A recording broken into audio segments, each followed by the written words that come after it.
দর্শক, নির্বাচনের সময় আমরা আপনাদেরকে জানানোর চেষ্টা করি সারা দেশের ভোটের হালচাল।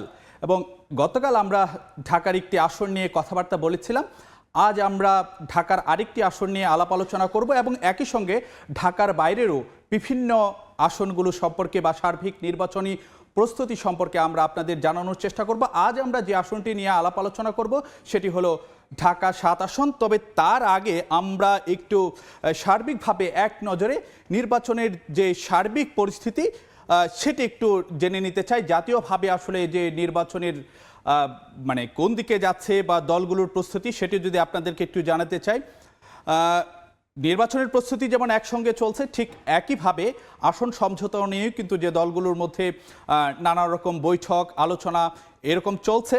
তো আপনারা যদি আপনাদেরকে জানাতে চাই, বিএনপির পক্ষ থেকে নির্বাচনী প্রস্তুতি যেমন চলছে, ঠিক একইভাবে দলের ভারপ্রাপ্ত চেয়ারম্যান তারেক রহমানের স্বদেশ প্রত্যাবর্তনকে একটি আসলে যে ঐতিহাসিক করে তুলতে নানা ধরনের যে প্রস্তুতি চলছে, দলটির নেতারাও কিন্তু যে আজও সেই প্রস্তুতি সংক্রান্ত বৈঠক করেছেন এবং সেখানে তারা যে কথাটি বলেছেন যে তারেক রহমানের স্বদেশ প্রত্যাবর্তনকে, অর্থাৎ যেটি বলা হচ্ছে যে আগামী 25শে ডিসেম্বর তিনি ঢাকায় ফিরবেন, সে দিনটিকে ঐতিহাসিক করতে জোর প্রস্তুতি নিয়েছে দলটি।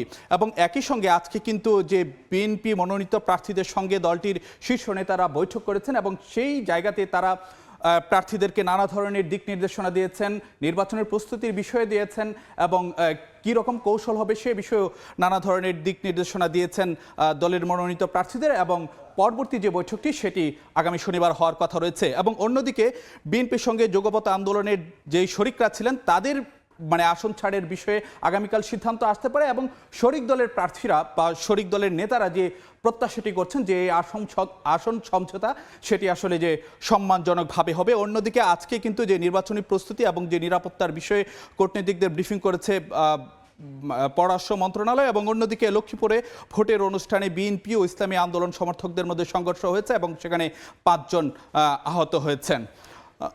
তো আমরা একটু যদি আপনাদেরকে শুরুতেই বলেছিলাম যে আমরা যে একটি নির্বাচনী বিষয়াশয় নিয়ে আসন ভিত্তিক যে চিত্র সেটি নিয়ে আমরা আসলে যে আলাপ আলোচনা করব।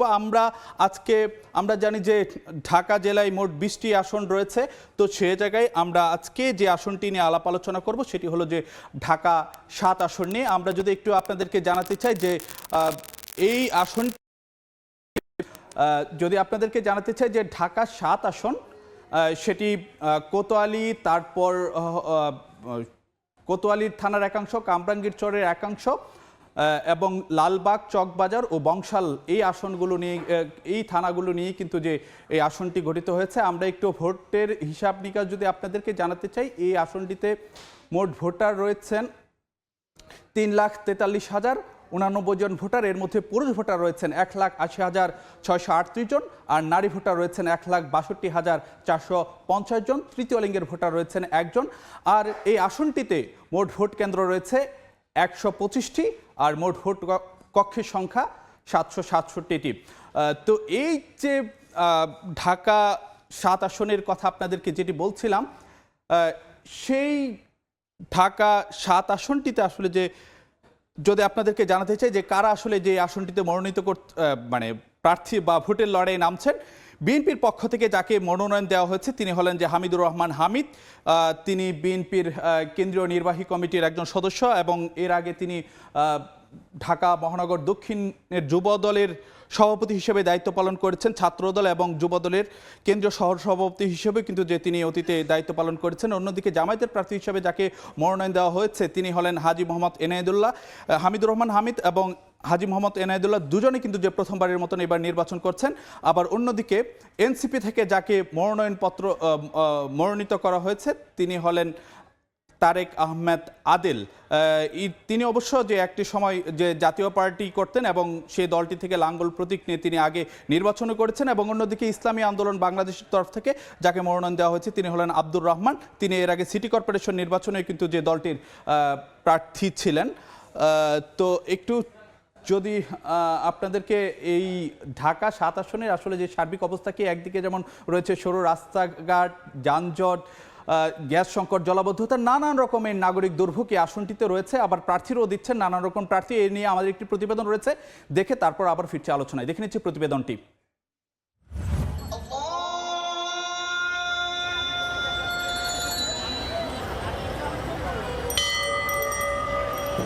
400 বছরের ঐতিহ্য, পুরনো স্থাপত্য, মুঘল আমলের নিদর্শন আর বিখ্যাত সব মসজিদ মন্দির, এইসব স্থাপনার বেশিরভাগই পড়েছে ঢাকা 7 আসনের লালবাগ, চকবাজার ও বংশালে। এছাড়া কোতোয়ালি ও কামরাঙ্গীরচরের একাংশও আসনটির অন্তর্ভুক্ত।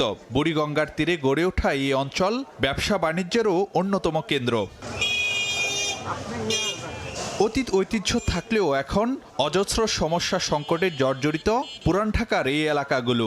বৃষ্টি হলে আপনার হাঁটু পর্যন্ত পানি হয়ে যায়, আর খুব কষ্ট এখানে, মানে চলাফেরা করাই মুশকিল। গ্যাস পাই না ঠিক মতনে, আমাদের রাস্তা ভাঙ্গা। দেখা যায় একটা অসুস্থ রোগী আমরা ডাক্তারের কাছে সময় মতো নিয়ে যেতে পারি না। যদি আগুন লাগে বা ভূমিকম্প হয়, মানুষ যে বের হবে বা কোনো গাড়ি যে ফায়ার সার্ভিস যে আসবে, ওটার কোনো ব্যবস্থা নেই। এত গ্যাদারিং হয়ে গেছে, মানুষ চলাই মানে মুশকিল হয়ে গেছে। সামনে জাতীয় নির্বাচন, তাই আগামীর জনপ্রতিনিধির কাছে সংকটে থাকা পুরান ঢাকাবাসীর প্রত্যাশারও কমতি নেই। নাগরিক সংকট নিরসনের পাশাপাশি ব্যবসা বাণিজ্যের সুষ্ঠু পরিবেশ, ফুটপাত দখলমুক্ত করা, সন্ত্রাস, চাঁদাবাজি, মাদক নিয়ন্ত্রণে ভাবি এমপির সক্রিয় ভূমিকা চান ঢাকা 7 আসনের বাসিন্দারা। এলাকায় যেন সন্ত্রাসী না হয়, চাঁদাবাজ যেন না হয়। ফুটপাতগুলো যে দখল হয়ে গেছে, এগুলা যাতে নিরসন করা যায়। যে ওরা কাজ করবো ওর লগে আমরা থাকবো। এই আসনে মূল প্রতিদ্বন্দ্বিতা হতে পারে বিএনপি প্রার্থী হামিদুর রহমান হামিদ ও জামায়াতের হাজী এনায়েতুল্লাহর। নির্বাচিত হলে নাগরিক দুর্ভোগ কমানোর প্রতিশ্রুতি দেন দুজনই। গ্যাসের সমস্যা, রাস্তাঘাটে জলাবদ্ধতা, চাঁদাবাজি, ছিনতাই, জুলুম, অত্যাচার, এভাবে আরো নিত্য নতুন যত রকমের সমস্যা আসে, ইনশাআল্লাহ আগামীতে সব সমস্যা সমাধান করার আপনার চেষ্টা করব। নাগরিক দুর্ভোগের জন্য একটা কমিটি করব, সরকারের সাথে আলাপ করব, আর উন্নয়নের জন্য যা চেষ্টা করা দরকার আমি করব। নির্বাচন কমিশনের হালনাগাদ তালিকা অনুযায়ী ঢাকা 7 আসনে ভোটার 4,87,160 জন। সারা দেশের মতো ঢাকা 7 আসনেও নির্বাচনী আবহ। ভোটারদের চাওয়া, যাকে তারা সংসদে পাঠাবেন তিনি যেন নিজের প্রতিশ্রুতি বাস্তবায়নে দায়বদ্ধ থাকেন। সংকটের সমাধানে আস্থা নির্ভরতায় ভোটের পরও নাগরিকদের পাশে থাকবেন নির্বাচিত জনপ্রতিনিধি, এমন প্রত্যাশা পুরান ঢাকাবাসীর। ফারুক ভিয়া, রবিন, সময় সংবাদ, ঢাকা। একমাত্র আরএফএল ক্লাস পাইপ নিশ্চিত করে প্রতি ইঞ্চিতে সঠিক থিকনেস ও সঠিক মাপ। পাইপের বস, না কিনলে লস। দর্শক, ঢাকা 7 আসনের যে ভোটের প্রস্তুতি, ভোটারদের প্রত্যাশা এবং প্রার্থীদের প্রতিশ্রুতি সম্পর্কে আরও বিস্তারিত জানতে আমাদের সহকর্মী আত্তাজ রহমানের সঙ্গে যুক্ত হচ্ছি। আত্তাজ এই মুহূর্তে রয়েছেন লালবাগ এলাকায়। আত্তাজ, যদি কিছু বলতেন, আপনি নিশ্চয়ই ভোটারদের সঙ্গে কথা বলেছেন, প্রার্থীদের সঙ্গে কথা বলেছেন।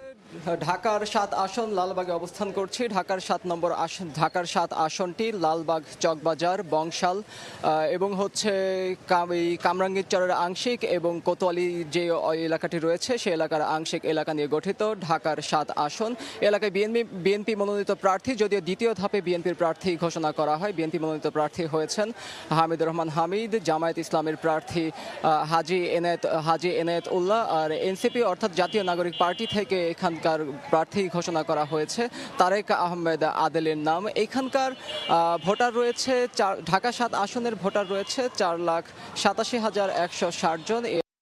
ইতিমধ্যে প্রার্থিতা ঘোষণার পর থেকেই আসলে তারা জনসংযোগ, প্রচারণা কাজ শুরু করেছেন। তারা ভোটার স্থানীয়দের কাছে যাচ্ছেন এবং হচ্ছে নির্বাচনী বিজয়ের পর তারা আসলে নাগরিক সংকটগুলো নিরসনে কী কাজ করবেন সে কথাই বলছেন। তো ভোটার ও স্থানীয়দেরও তাদের ঘিরে প্রত্যাশা রয়েছে। ভোটাররা বলছেন যে তাদের এলাকায় বিভিন্ন ধরনের সমস্যা রয়েছে, যার মধ্যে সবচেয়ে বড় সংকটের মধ্যে কিছু সমস্যা যেমন যানজট রয়েছে, গ্যাস সংকট রয়েছে, যেটা হচ্ছে দীর্ঘ সময় ধরে এই এলাকায় বিদ্যমান। স্থানীয়রা ও ভোটাররা বলছেন যে কিছু কিছু এলাকা আছে যেখানে হচ্ছে ভোর 5টা থেকে 7টা পর্যন্ত গ্যাস থাকলে সেই গ্যাস বিকেলের দিকে আসে, কোনো ক্ষেত্রে বা কোনো সময় সেই গ্যাস আসতে বিকেল পেরিয়ে যায়। সেই ক্ষেত্রে আমরা যানজটও দেখেছি, কিশোর গ্যাং দেখেছি। তো রাজধানীর কোতোয়ালি লালবাগ এলাকা থেকে, ঢাকা 7 আসন থেকে এই ছিল আমার কাছে সর্বোচ্চ তথ্য। আত্তাজ, আপনাকে অনেক অনেক ধন্যবাদ।